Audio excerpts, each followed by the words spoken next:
Im gemeinen Leben kommen wir mit der Sprache notdürftig aus, weil wir nur oberflächliche Verhältnisse bezeichnen. Sobald von tieferen Verhältnissen die Rede ist, tritt sogleich eine andere Sprache ein, die poetische.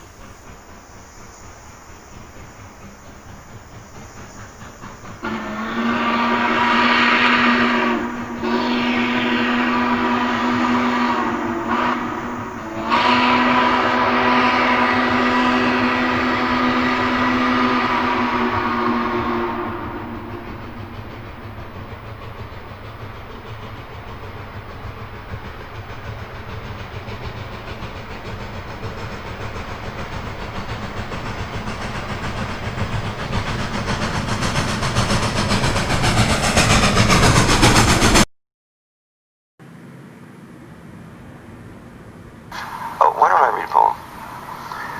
I mean, sure, go ahead. A legal poem. Go ahead. Do you have one? A legal poem?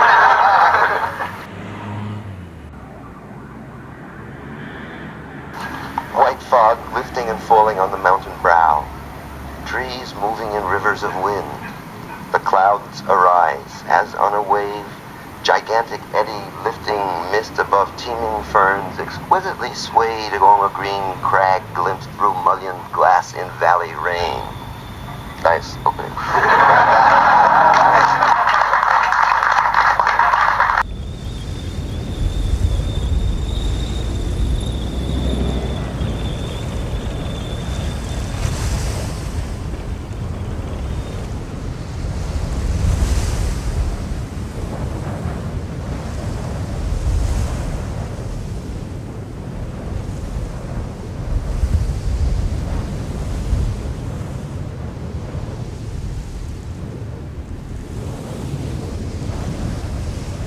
I have the feeling that sound is acting, and I love the activity of sound. What it does is it gets louder and quieter, and it gets higher and lower, and it gets longer and shorter. It does all those things which I'm completely satisfied with that. I don't need sound to talk to me.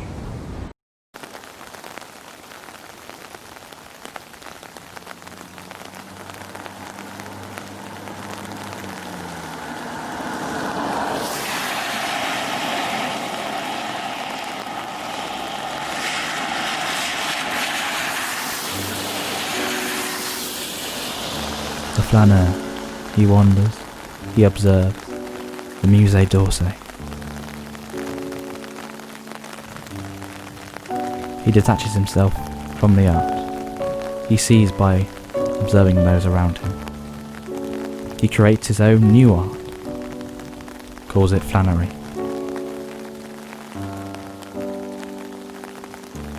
The flaneur notices that people interact with the art in different ways. Some to become cultured, others to show wealth or status. The flaneur observes it all. He stops, he takes note, he moves on. For the art of wandering never changes for him.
Well, let me begin by referring to something that I've already discussed. That is, if it is correct, as I believe it is, that a fundamental element of human nature is the need for creative work, for creative inquiry, for free creation without the arbitrary limiting effects of coercive institutions, then, of course, it will follow that a decent society should maximize the possibilities for this fundamental human characteristic to be realized. That means trying to overcome the elements of repression and oppression and destruction and coercion that exist in any existing society, ours, for example, as a historical residue.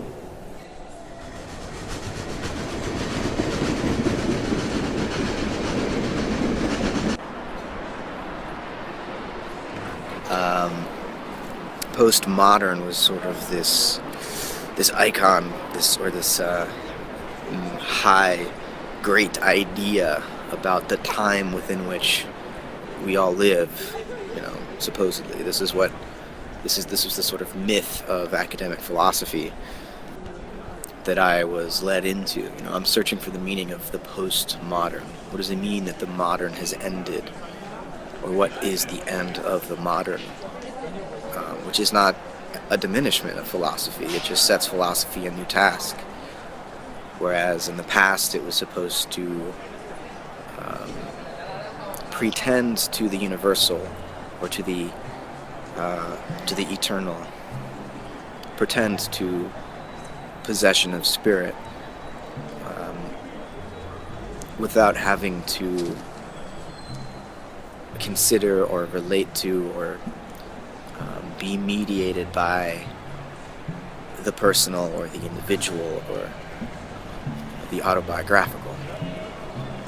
Philosophy was the pursuit of wisdom, which was beyond personality.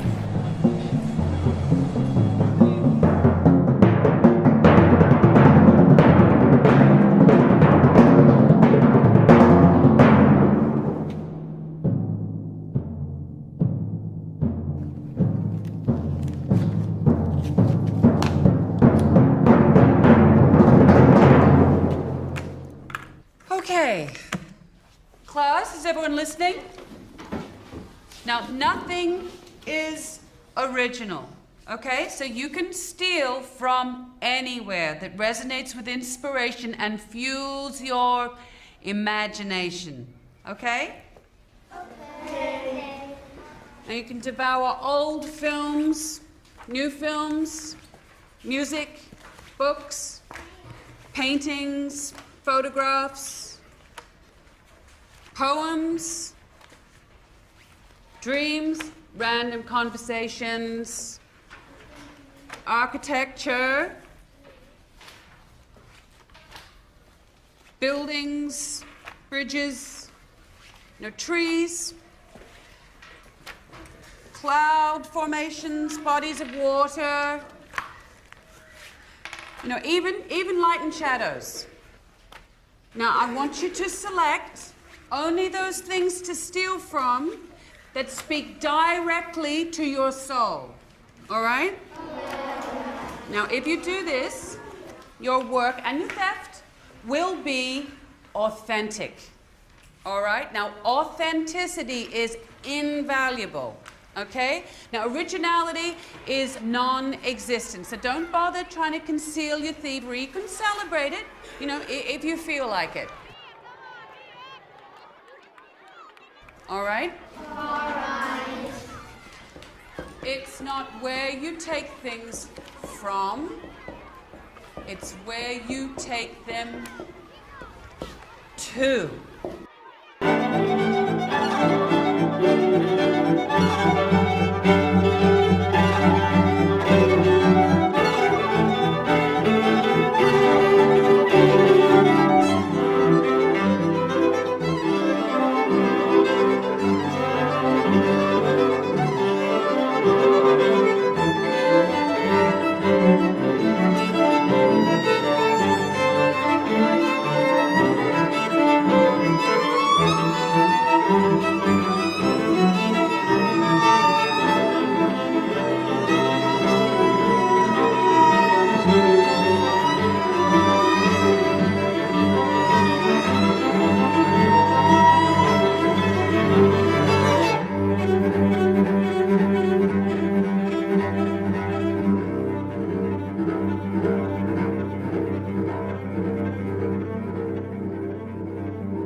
the task of the artist.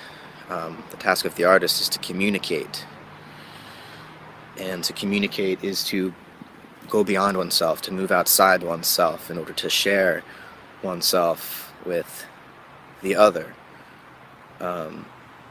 So the artist, unlike the philosopher, is trying to create perceptions and to transmute sensations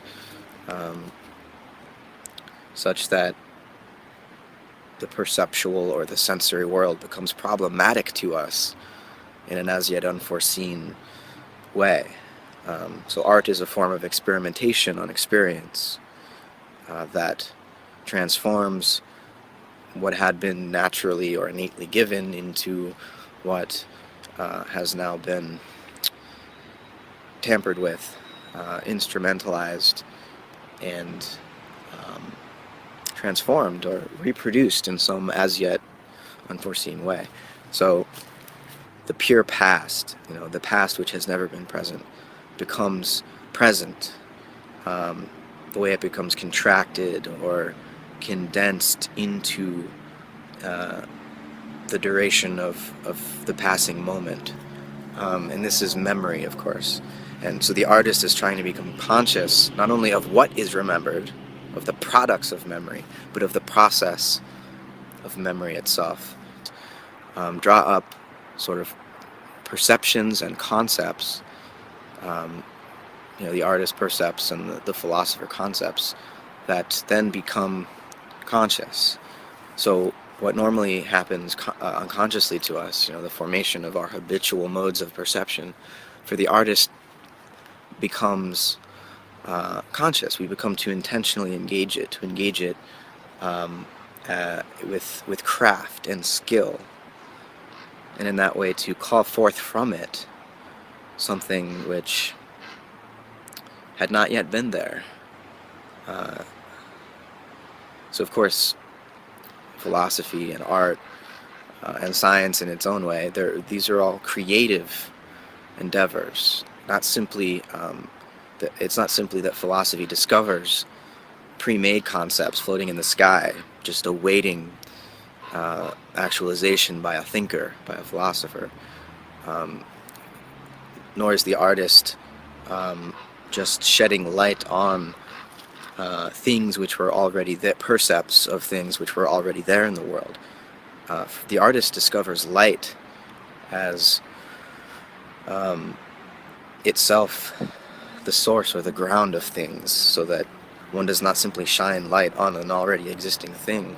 When one turns the light, when one shines the light according to a different color or a different shade, one's actually creating new things, not simply discovering things which were already there. Things are a mode of shining, in other words, or light is constitutive of things, and you don't get things there waiting in the perceptual world for the eye to gaze upon. It's the way that the eye gazes, as much as the thing gazed upon, that gives rise to our perceptual experience. So the artist is tampering in this realm of the sensory, right, which is neither simply that which senses or the thing sensed. The sense world, or the sense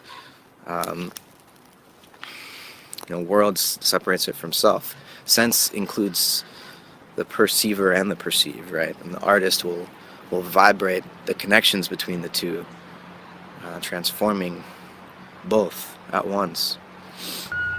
Well, what about Aristotle? What about Aristotle? I've never read Aristotle. What can he tell us anyway? Well, this time I was just faking it because, I, for the purposes of continuity, I had to read this poem, but I hadn't read it for some time, and I left out a verse, and I'd forgotten the meaning of the whole poem.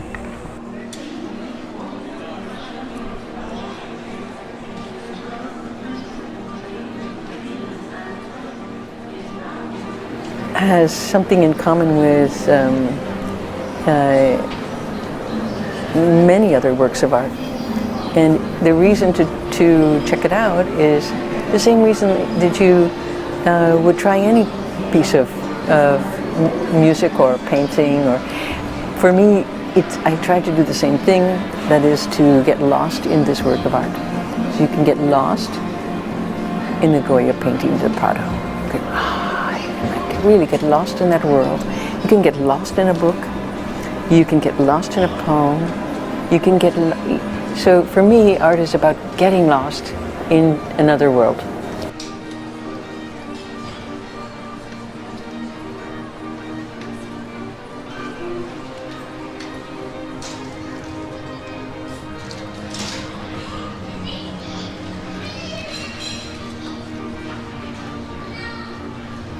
A small green valley where a slow stream flows and leaves long strands of silver on the bright grass. From mountain top stream the sun's rays. They fill the hollow full of light.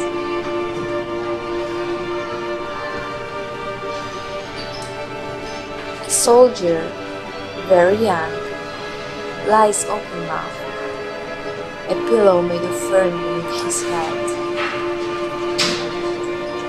Asleep, stretched in the heavy undergrowth, pale in his warm, green, sun-soaked bed.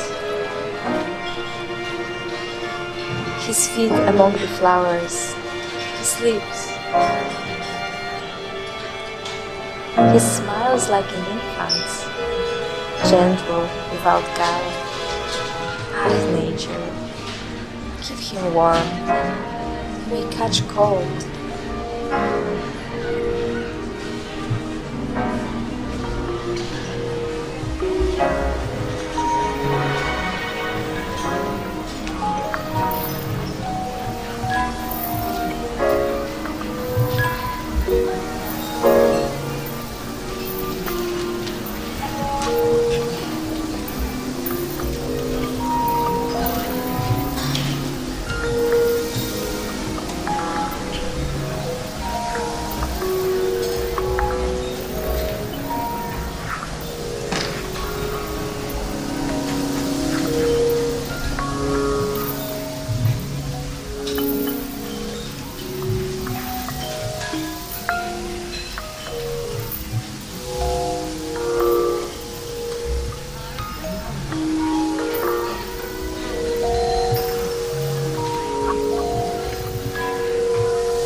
I used to believe that language gave us a picture of the world. But it can't give us a picture of how it does that. That would be like trying to see yourself seeing something. How language does that is beyond expression. That is the mystery. That was all wrong. Language isn't the picture at all. What is it then? It's a tool, an instrument. There isn't just one picture of the world. There are lots of different language games, different forms of life, different ways of doing things with words. They don't all hang together. What do you mean? All I mean is the limits of my language are the limits of my world. We keep running up against the walls of our cage.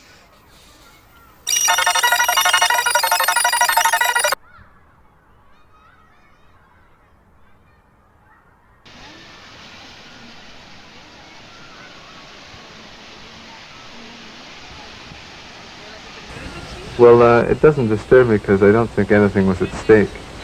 But I think that the message comes through, you know, with the body, with the eyes and the voice. You could really be reading the instructions from a shoe polish can.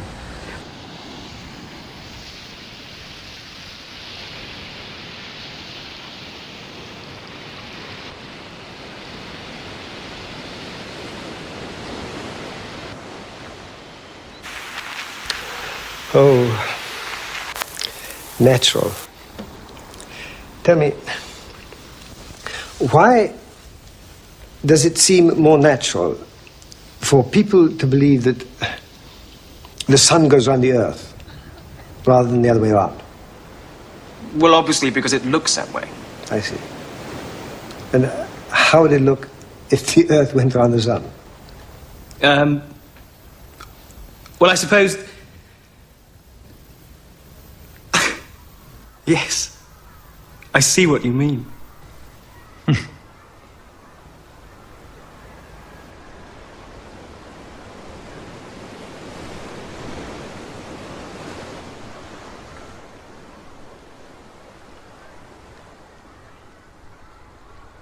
Well, it depends. You know, if you want shiny shoes, and you want to, if you want people to have shiny shoes, you want to write those kind of very good instructions. And if you want to polish other parts of yourself, you do it with poetry.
There the separation of the radical intelligentsia from popular struggle is a much more, it shows much more dramatically. I mean, people are much poorer and they're suffering much more, and these guys are usually very rich, in fact, often, and it's ugly. But I think it has served a function. I don't want to say that the people who are involved in it necessarily do it for this reason. In fact, I know extremely good people who are very active and I respect and like and so on, who are right in this stuff. I don't know why, but means something to them. But as a general phenomenon, I think that's the way it's worked.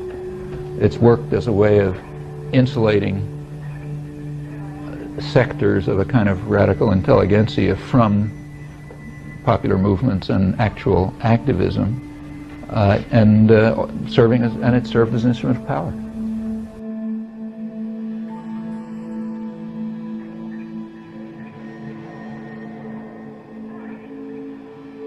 The picture theory of language is a result of something called logical atomism. Logical atomism is the idea that you can analyze language by boiling it down into its most basic constituents, its most basic parts. The world is the totality of facts, not of things. One of the sub-proposition is that the existence of a fact is a state of affairs.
The idea is that, in the world, you have objects, and the objects can be arranged and combined in different ways, and the point of words is to describe the way the objects are combined. The picture theory of meaning is quite correct for some uses of language, but not all of them. To show them as invaluable in understanding language, which turns the picture theory of meaning into a sort of quaint and overcomplicated way of describing how declarative statements work.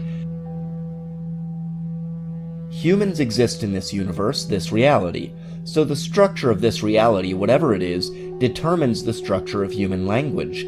So if I can figure out what the structure of language is, that will give me a fulcrum where I can divine the structure of reality. The Tractatus makes this clear when it says that logic is transcendent. The idea is that logic reflects the structure of the underlying reality, so the logic of language can clue you into the logic of reality, albeit in a very generalized way. The picture theory of meaning is meant to get at the heart of language in order to get to the heart of the world.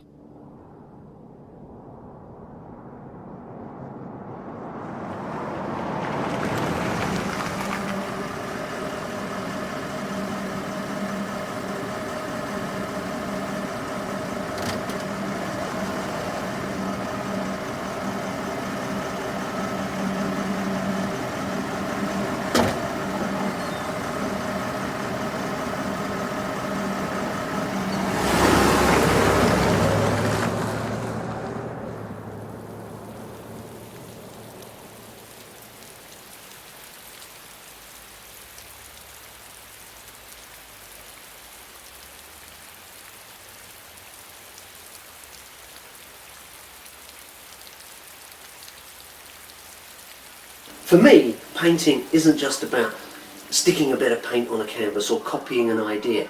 It's about understanding how something feels, translating that in colours and shapes and forms and textures. And these particular pieces explore texture so well. See, I've mapped it out in charcoal, I've started sticking some of the pieces on. They don't always go to plan, they never do. But this one, it needs a little bit more up here just to stick this bit back down, but I've still got some of these wonderful textures that are just starting to creep through, and 3 or 4 layers more, then we can start painting.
space and time. Now I see it is true, what I guessed at, what I guessed when I loafed on the grass, what I guessed while I lay alone in my bed, and again as I walked the beach under the paling stars of the morning. I know I have the best of time and space, and was never measured and never will be measured. I tramp a perpetual journey. Come, listen all. My signs are a rain-proof coat, good shoes, and a staff cut from the woods. No friend of mine takes his ease in my chair. I have no chair, no church, no philosophy. I lead no man to a dinner table, library, exchange, but each man and each woman of you I lead upon a knoll, my left hand hooking you round the waist, my right hand pointing to landscapes of continents and the public road. Not I, not anyone else can travel that road for you. You must travel it for yourself. It is not far, it is within reach. Perhaps you have been on it since you were born and did not know. Perhaps it is everywhere, on water and on land. Shoulder your duds, dear son, and I will mine, and let us hasten forth. Wonderful cities and free nations we shall fetch as we go. If you tire, give me both burdens, and rest the chuff of your hand on my hip, and in due time you shall repay the same service to me, for after we start, we never lie by again. This day before dawn, I ascended a hill and looked at the crowded heaven, and I said to my spirit, when we become the enfolders of those orbs, and the pleasure and knowledge of everything in them, shall we be filled and satisfied then? And my spirit said, no, we but level that lift to pass, and continue beyond.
by the road to the contagious hospital, under the surge of the blue mottled clouds driven from the northeast.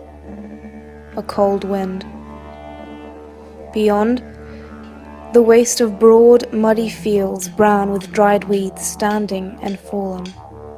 Patches of standing water. The scattering of tall trees. All along the road, the reddish, purplish, forked, upstanding, twiggy stuff of bushes, and small trees with dead brown leaves under them.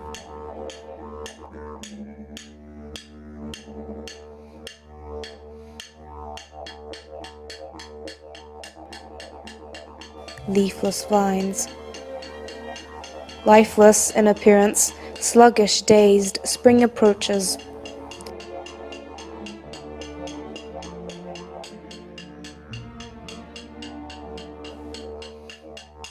They enter the new world naked, cold, uncertain of all save that they enter.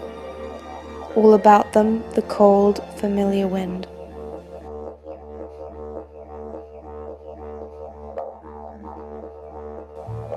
Now the grass, tomorrow the stiff curl of wild carrot leaf. One by one, objects are defined. It quickens, clarity, outline of leaf. But now the stark dignity of entrance. Still, the profound change has come upon them.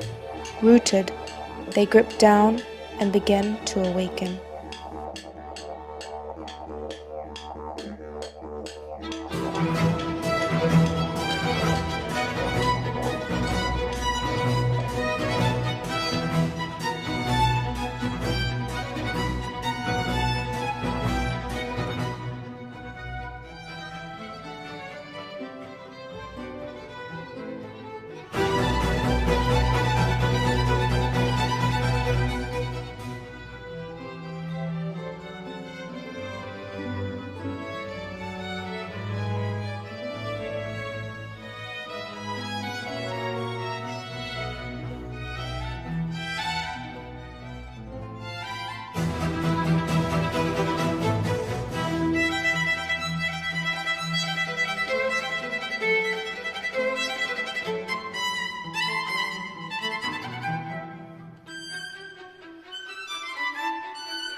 The movie camera lets us savor the mobility of each face.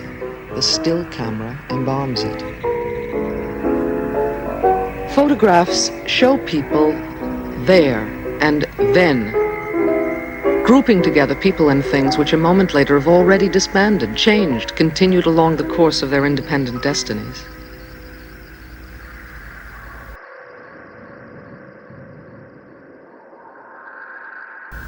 Photographs are the way we possess people, places, time. They're the way we capture experience.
I know this is a vision. Everything will disappear eventually. That is important to remember, because there's too great a keenness in wanting to transcend. And it's all an illusion in a way. But I just want to be authentic, and whatever I do, if it remains for a while, I'll be happy. If you want, probably, if I would needed to add a concept to this idea of how to be remembered, it would be just to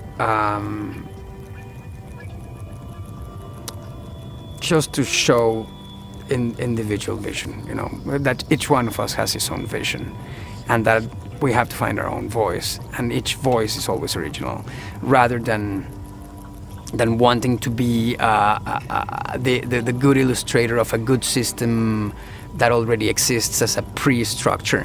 I want to show that we can all find our own ways of expressing. That's I think the most important thing for me.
Only on me, alone, on evening stars of the night sky. A stone fountain whispers its magic song, to me alone, to me alone. Colorful shadows of the wandering clouds move like dreams over the open countryside. Neither house nor family, neither forest nor hunting privileges given to me. What is mine belongs to no one. The plunging brook behind the veil of the woods, the frightened sea, the word fear of children at play, the weeping and singing, lonely in the evening of a man secretly in love. The temples of the gods are mine also, and mine, the aristocratic groves of the past, and Knowledge, the limnos, vault of heaven in the future is my home. Often in full flight of longing my soul storms upward, to gaze on the future of blessing. Love overcoming the love, love from people to people, I find them all again, not be transformed. Farmer, king, tradesman, busy sailors, shepherd and gardener, all of them, gratefully celebrate the festival of the future world. Only the poet is missing, the lonely one who looks on, the bearer of human longing, the pale image, of whom the future, the fulfillment of the world, has no future need, many garlands, fills on his brain, but no one remembers.